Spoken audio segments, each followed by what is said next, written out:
0.1 seconds. That has got to be one of the worst ways to lose a hockey game that I've ever seen. So unfortunate. Hawks lose 3-2 in overtime to the Tampa Bay Lightning. Third game against the team. First since our opening series where we got dismantled. And we got a point against the Lightning for the first time this season. So let's talk about the game, shall we? Now, it'd be criminal of me to just shy away from the fact that Lankinen and Vasilevsky both put on fantastic efforts tonight. Great saves all around from both goaltenders. And that's what the first period consisted of mostly, is both goalies shut the door. Not much going on. Defense was strong. We go to the second, no score. At the start of the second here, a good play by the Hawks offense as DeBrincat across the line gets it to Kane while Suter kind of trails behind them both. And Kane gets it right to Suter and he fires it on Vasilevsky. But Vasilevsky is Vasilevsky, the front runner for the Vezina. He makes a great save and keeps the game scoreless. And then about 20 seconds later, DeBrincat steals the puck away from Sergachev and right in front of the net, basically, and he has to kind of turn around and takes a backhander, and Vasilevsky, like always, is ready, and he makes the stop. Two great stops in the span of 30 seconds, and again, the game is scoreless. Now, this is a really weird play as Soderberg clears it out of the Hawk zone while the Hawks are on the penalty kill. Brandon Hagel chases to go get it. He does get it, fires it on Vasilevsky, and he kind of pops up really weirdly. No one really knows where it is, but the Lightning player's there to glove it, get it down. But Hagel doesn't give up. He takes the puck back, passes it to Ryan Carpenter, and snipe right past Vasilevsky. A shorthanded goal. And the Hawks are up 1-0 on a great play by the penalty kill from Hagel and Carpenter. So in the second half of the period, Connor Murphy moves in the zone and dumps it to Patrick Kane, who's on the right corner here, or against the right wall. He kind of moves around, does a little, nice dangling, as Patrick Kane usually does. Has Hedman watching him as he kind of crosses mid-ice, right in front of the blue line in a way. He kind of moves in, just fires it on net, and it beats Vasilevsky somehow with the massive screen in front. Kane gets the goal, and it's 2-0 Chicago. Just like that.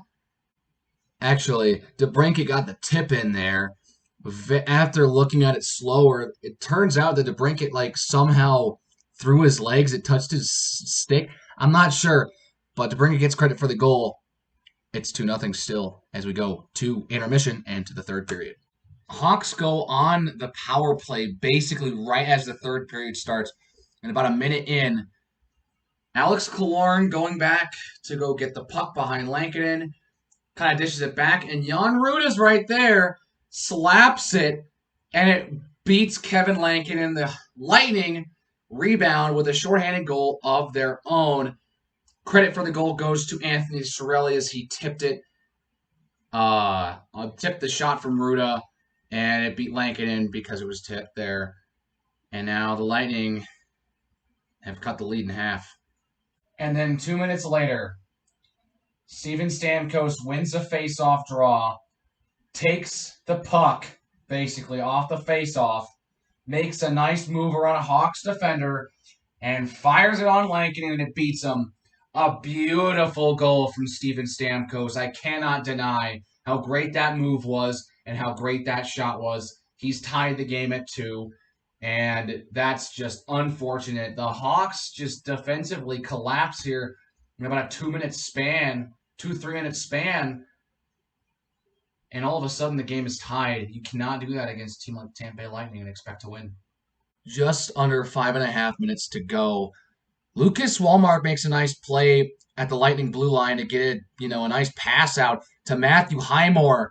And he moves in on Vasilevsky, fires it, doesn't have much time to do much, just fires it, and a great clutch save from Andrei Vasilevsky yet again.